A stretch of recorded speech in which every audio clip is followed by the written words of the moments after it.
Hello students, welcome on my YouTube channel study with Vikram Singh. आज हम यहाँ पर एक बहुत ही इंपॉर्टेंट टॉपिक डिस्कस करने जा रहे हैं जिसका नाम है असहयोग आंदोलन।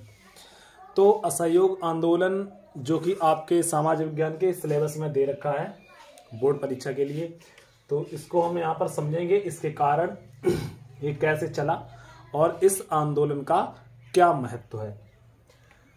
तो इस आंदोलन को समझने से पहले हमें इसका कारण समझ लेना चाहिए कि ये आंदोलन शुरू क्यों करना पड़ा और इस आंदोलन का मतलब क्या था। तो मतलब तो इसके नाम में ही है कि यह आंदोलन जो शुरू किया गया था, असहयोग का मतलब है कि अब भारतीय अंग्रेज सरकार की किसी भी काम में मदद नहीं करेंगे या सहयोग नहीं करेंगे, इसलिए इसका नाम रखा गया था आंदोलन का असहयोग आंदोलन।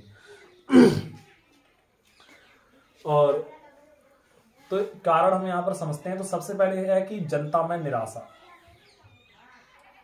जनता अंग्रेज सरकार से बहुत अधिक निराश थी। निराशा का कारण ये था कि जब प्रथम विश्व युद्ध हुआ तो उसमें भारतीयों ने अंग्रेजों की मदद की और इस सोच के साथ मदद की कि अंग्रेज भारतीयों को कुछ अधिकार देंगे या उनके हित में कुछ काम करेंगे, पर अंग्रेजों ने युद्ध समाप्त होने के बाद ऐसा कुछ भी नहीं किया।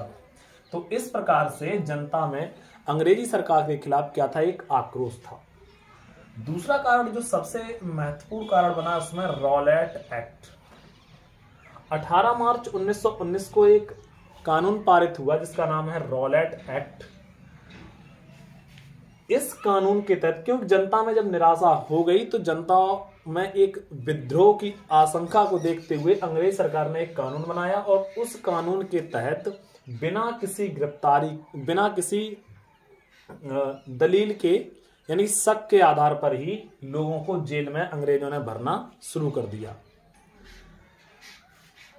इसी कानून को मोतीलाल नेहरू ने बिना दलील और बिना अपील कानून कहा था और इसी कानून को भारत में काला कानून भी कहा जाता है।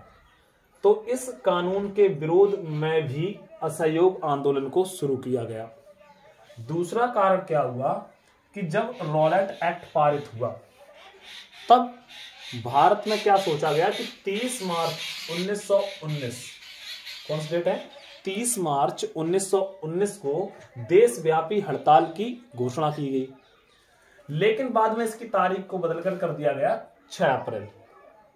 और जब इसकी तारीख 6 अप्रैल कर दी गई तो क्या हुआ, देखिए 7 अप्रैल को ही महात्मा गांधी को क्या है, गिरफ्तार कर लिया गया। और जब 7 अप्रैल को महात्मा गांधी को गिरफ्तार किया गया और 10 अप्रैल को पंजाब के 2 प्रसिद्ध नेता थे जिनका नाम है डॉक्टर सतपाल और सैफुद्दीन किचलू, बिना किसी कारण बताए उनको गिरफ्तार कर लिया गया। और जब इनकी गिरफ्तारी हो गई तो इस गिरफ्तारी के विरोध में ही पंजाब के लोग जलियांवाला बाग में इकट्ठा हुए इस गिरफ्तारी के विरोध में, और एक अहिंसात्मक प्रदर्शन चल रहा था। ठीक है, जहां पर कोई हिंसा नहीं, बस एक शांतिपूर्ण ढंग से वहां पर एक सभा बुलाई गई और तारीख थी कितनी, 13 अप्रैल 1919। लेकिन वहां पर जो पंजाब का उस समय डिप्टी कमिश्नर था माइकल ओ डायर, उसने एक दूसरा वहां पर एक और गवर्नर था जिसको आदेश दिया जिसका नाम है रेनिगेल्ड डायर, और उस जनरल डायर ने क्या किया, जाकर जलियांवाला बाग को घेर लिया और जो जितने भी एग्जिट थे इसके, जहां से लोग निकल सकते थे, वहां पर सिपाही तैनात कर दिए और इन निहत्थे लोगों पर उसने अंधाधुंध फायरिंग कराना शुरू कर दिया और वहां पर कई लोग मारे गए, बहुत सारे लोग मारे गए, लगभग 800 लोग और लगभग 2000 लोग उसमें जख्मी पाए गए। जब ये हत्याकांड हुआ तो इसके कारण क्या हुआ कि भारत में विद्रोह की भावना और उठ खड़ी हुई और चारों तरफ अब अंग्रेजों के खिलाफ प्रदर्शन होने लगे। लोगों ने अपनी उपाधियां त्याग करना शुरू कर दिया जो अंग्रेज सरकार द्वारा उनको दी गई थी। इस दबाव को देखते हुए इस हत्याकांड की जांच के लिए अंग्रेजी सरकार ने एक कमेटी बनाई जिसका नाम है हंटर कमेटी, और ये कमेटी भी लोगों में विद्रोह का कारण बनी। कारण उसका ये हुआ कि जब हंटर कमेटी बनी और हंटर कमेटी ने अपनी जब रिपोर्ट प्रस्तुत की तो उसमें जनरल डायर की आलोचना ना करके उसका इनडायरेक्टली या कह सकते हैं अप्रत्यक्ष रूप से समर्थन किया। और हंटर कमेटी में यह कहा गया कि जो जनरल डायर ने किया है वो कार्य सही है, लेकिन गलत धारणा से प्रेरित है। तो क्या कहा गया कि जनरल डायर का जो कार्य है वो सही है लेकिन गलत धारणा से प्रेरित है। ऐसा कहकर उसका इनडायरेक्टली क्या कर दिया गया, समर्थन ही कर दिया गया। एक ऐसे व्यक्ति का अंग्रेजों ने यहां पर समर्थन किया जिसने कि निहत्थे लोगों पर गोलियां चलवा दी। तो इस कमेटी की रिपोर्ट को पढ़कर भी भारतीयों में आक्रोश जाग गया। तो ये तो सब आप लिख सकते हैं असहयोग आंदोलन की पृष्ठभूमि या कारण में कि क्या कारण रहा कि असहयोग आंदोलन शुरू करना पड़ा। तो अब हम आगे देखते हैं क्या कि असहयोग आंदोलन चला कैसे। तो सबसे पहले हम यहां पर समझ लेते हैं खिलाफत आंदोलन को।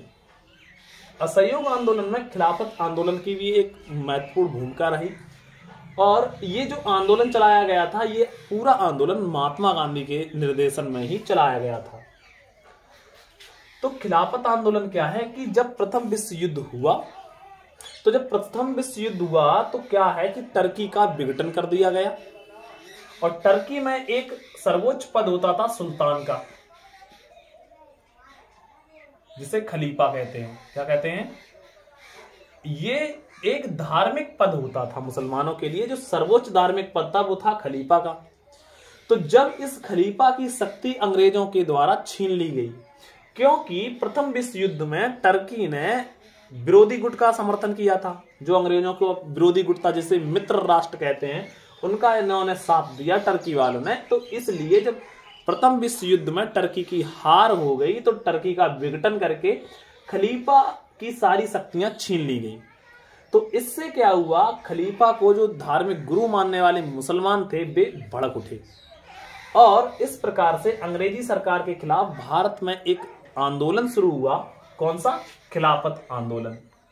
और महात्मा गांधी ने यह सोचा कि अगर हिंदू और मुसलमान अलग अलग होकर अंग्रेजों का विरोध करेंगे तो अंग्रेजों से लड़ना थोड़ा कठिन है। तो इसलिए हिंदू मुस्लिम एकता को ध्यान में रखते हुए खिलाफत आंदोलन को इस असहयोग आंदोलन में शामिल करके ही चलाया गया। एक तो ऐसे, दूसरा काम क्या है कि सभी कहा गया कि जो सरकारी पद हैं, जो सरकारी नौकरी कर रहे हैं लोग और जो सरकार के द्वारा उन्हें उपाधियां दी गई हैं, उनका सभी लोगों ने क्या कर दिया? त्याग कर दिया। लोगों ने त्याग करना शुरू कर दिया सरकारी पदों का और उपाधियों का। दूसरा, 1900 अधिनियम के 1919 में जो एक अधिनियम आया था, वो मॉन्टेग्यू चेम्सफोर्ड सुधार जो आया था अधिनियम, उसमें जो चुनाव का प्रावधान था उसका भी असहयोग आंदोलन के तहत बहिष्कार कर दिया गया। इस मुद्दे पर मोतीलाल नेहरू और CR दास यानी चित्तरंजन दास महात्मा गांधी से असहमत भी थे। CR दास और मोतीलाल नेहरू का कहना यह था कि चुनाव में भाग लेकर और सरकार के साथ शामिल होकर ही उसके कार्यों का विरोध किया जाए और उसके कार्यों में बाधा उत्पन्न की जाए। यानी कि हमें भी अब जो सरकार चल रही है कार्यपालिका में भाग लेना चाहिए। लेकिन महात्मा गांधी इसके पक्ष में नहीं थे। वे कहते थे कि इन चुनाव का बहिष्कार कर ही देना चाहिए। और CR दास और मोतीलाल नेहरू का कहना यह था कि इन चुनाव में शामिल होकर हमें भी जो कामकाज जो चल रहा है अंग्रेजी सरकार का उसमें पहुंचकर ही उसमें सुधार करने चाहिए या उसका विरोध करना चाहिए। दूसरा, आगे क्या हुआ कि सरकारी अदालतों का बहिष्कार। इसमें एक और पॉइंट रखा गया कि हम सरकारी अदालतों का बहिष्कार करते हैं। दूसरा कि विदेशी माल का बहिष्कार कर दिया गया। कहा गया कि स्वदेशी अपनाओ, जो हमारे यहाँ की जो चीजें हैं उनका इस्तेमाल करें, विदेशी चीजों का इस्तेमाल ना करें, क्योंकि ये विदेशी यहां से धन लूट कर ले जा रहे हैं। आगे सरकारी उत्सवों का बहिष्कार, और जो भी सरकारी उत्सव होते हैं फेस्टिवल्स, उन सभी का भी बहिष्कार करने का यहां पर आह्वान किया गया। आगे एक और बात है कि और इसी आंदोलन में महात्मा गांधी ने अपनी कैसर-ए-हिंद की उपाधि त्याग कर दी और जमनालाल बजाज ने अपनी राय बहादुर की उपाधि का त्याग कर दिया। तो इस तरीके से ये आंदोलन चला इन सभी शर्तों के साथ। लेकिन ये आंदोलन 7 दिन ही लगभग चल पाया था, 6-7 दिन ही चला कि 5 फरवरी 1922, ये डेट याद रखिएगा, 5 फरवरी 1922 को क्या होता है, गोरखपुर में एक जगह है जिसका नाम है चौरी चौरा। यहां पर पुलिस ने क्या है कि कुछ ग्रामीणों पर बल प्रयोग किया, यानी लाठीचार्ज कर दी, जिसकी प्रतिक्रिया स्वरूप विरोध में क्या किया, वहां के जो लोकल लोग थे, वहां के साधारण जनसाधारण ने, वहां के ग्रामीण लोगों ने पुलिस थाने में आग लगा दी। और जब उस पुलिस थाने में आग लगा दी तो क्या हुआ कि एक थानेदार और 21 सिपाही उसी थाने में, कि ये चौरी चौरा में जो थाना था वहीं पर क्या है, उसी के अंदर जलकर मर गए। और जब ये खबर महात्मा गांधी के पास पहुंची, क्योंकि महात्मा गांधी ने अपना पूरा आंदोलन अहिंसा पर आधारित होकर या अहिंसा को ध्यान में रखकर ही चलाया था, कि उन्होंने कहा था कि हमारा आंदोलन हिंसक नहीं होना चाहिए, किसी भी प्रकार की हिंसा नहीं होनी चाहिए। लेकिन जब ये चौरी चौरा कांड की खबर महात्मा गांधी को पहुंची तो महात्मा गांधी ने 11 फरवरी 1922 को ये आंदोलन स्थगित कर दिया, इस आंदोलन को खत्म कर दिया। जबकि सुभाष चंद्र बोस और मोतीलाल नेहरू, सीआर दास जैसे जो नेता थे वे इस पक्ष में नहीं थे कि इस आंदोलन को बंद कर दिया जाए, क्योंकि ये आंदोलन अब पूरे ही देश में व्यापक रूप ले चुका था। इसलिए ये लोग चाहते थे कि आंदोलन चलता रहे। ये अब इतना बड़ा देश है, कहीं ना कहीं कोई ना कोई तो घटना हिंसात्मक हो ही सकती है, तो इसलिए इनका कहना था कि इस आंदोलन को, इस घटना को आधार बनाकर खत्म ना किया जाए, आंदोलन को और चलाया जाए। लेकिन महात्मा गांधी ने ऐसा नहीं किया और उन्होंने चौरी चौरा कांड के बाद अपना जो आंदोलन था इन लोगों की असहमति होने के बावजूद भी स्थगित कर दिया। तो ये तो था असहयोग आंदोलन। और अगर हमें लिखना हो कि असहयोग आंदोलन के महत्व क्या क्या है, तो असहयोग आंदोलन के महत्व में हमें ये समझना होगा कि भारत की जो जनता ऐसा समझती थी कि हम अंग्रेजों का विरोध नहीं कर सकते हैं। इस आंदोलन के बाद उस जनता ने भी अंग्रेजों का विरोध करना सीख लिया था। अब जगह जगह पर सभाओं में अंग्रेजों के खिलाफ बोलना या सरकार के खिलाफ बोलना आम बात हो गई थी। इस प्रकार से हम कह सकते हैं कि असहयोग आंदोलन के बाद भारतीय जनता में भय का जो माहौल था अंग्रेजों के प्रति वो कुछ कम हुआ, पहला पॉइंट। दूसरी बात यह है कि इस आंदोलन में क्या है कि महिलाओं ने भी बहुत ही बड़े पैमाने पर भाग लिया था। तो जो महिलाएं अभी तक सिर्फ घर के कामकाज में ही तक ही सीमित थीं, अब वे घर से बाहर निकलकर अंग्रेज सरकार का विरोध भी करने लगी और सभाओं में शामिल होने लगी। दूसरा महत्वपूर्ण पॉइंट। तीसरी बात यह हुई कि जब यहां पर विदेशी माल का बहिष्कार कर दिया गया और उसकी जगह पर भारतीय चीजों को अपनाया गया, तो जब भारतीय चीजों को अपनाया गया तो यहां पर भारतीय व्यापारियों को बहुत ही अधिक लाभ हुआ था, जिससे कि भारत को बहुत अधिक लाभ हुआ। और जब सरकारी अदालतों का बहिष्कार कर दिया गया तो ये विदेशी माल का, तो फिर क्या हुआ कि जब स्वदेशी अपनाने की बात आई तो वहां पर उसी समय कांग्रेस ने एक और काम किया कि जगह जगह पर चरखे बांटे। क्या बांटे? चरखे, जो कि सूत काटने वाली बनाने वाली एक मशीन थी। देख सकते हैं आप, कभी कभी आपने फोटो देखी होगी महात्मा गांधी के साथ। तो चरखे बांटे गए, चंदा इकट्ठा किया गया बहुत सारा, यानी कांग्रेस ने उस समय ये कहा था कि लगभग 1 करोड़ चंदा इकट्ठा किया गया और 20-30 हजार चरखे बांटे गए। और इसका एक और फायदा क्या है, इससे फायदा ये हुआ कि जब तक ये आंदोलन चला तब तक क्या है कि अंग्रेज सरकार भारतीयों की बात मानती रही, यानी थोड़ी प्रेशर में रही। उस समय अंग्रेज जो थे वो थोड़े कैसे हैं, दबाव में आ गए थे, इसलिए उन्होंने भारतीयों की बात सुनना शुरू कर दिया था।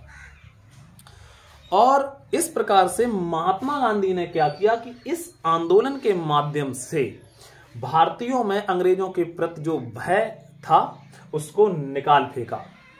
और अब जो भारतीय जनता थी अंग्रेजों का विरोध बहुत ही बड़े पैमाने पर करने लगी। जहां कहीं भी सभाएं होती थी वहां पर अंग्रेजों के बारे में बहुत ही खुलकर अब लोग बोलने लगे थे और उनका विरोध करने लगे थे। और इस प्रकार हम कह सकते हैं कि महात्मा गांधी ने इस आंदोलन के माध्यम से भारतीय जनता को अपने पैरों पर खड़ा होना सिखाया। तो ये तो थी इस आंदोलन की महत्वपूर्ण बातें या उसका महत्व कह सकते हैं। और तो आप ये याद रख सकते हैं जब ये आंदोलन स्थगित कर दिया गया तो इससे सीआर दास और मोतीलाल नेहरू जैसे नेता बहुत ही गुस्सा हो गए महात्मा गांधी से, मतलब थोड़ा अलगाव कर लिया उन्होंने। और उन दोनों ने मिलकर ही किसने सीआर दास और मोतीलाल नेहरू ने 1923 में स्वराज पार्टी की स्थापना की। कौन सी? स्वराज पार्टी। तो ये बनाई थी सीआर दास यानी चित्तरंजन दास ने और मोतीलाल नेहरू ने।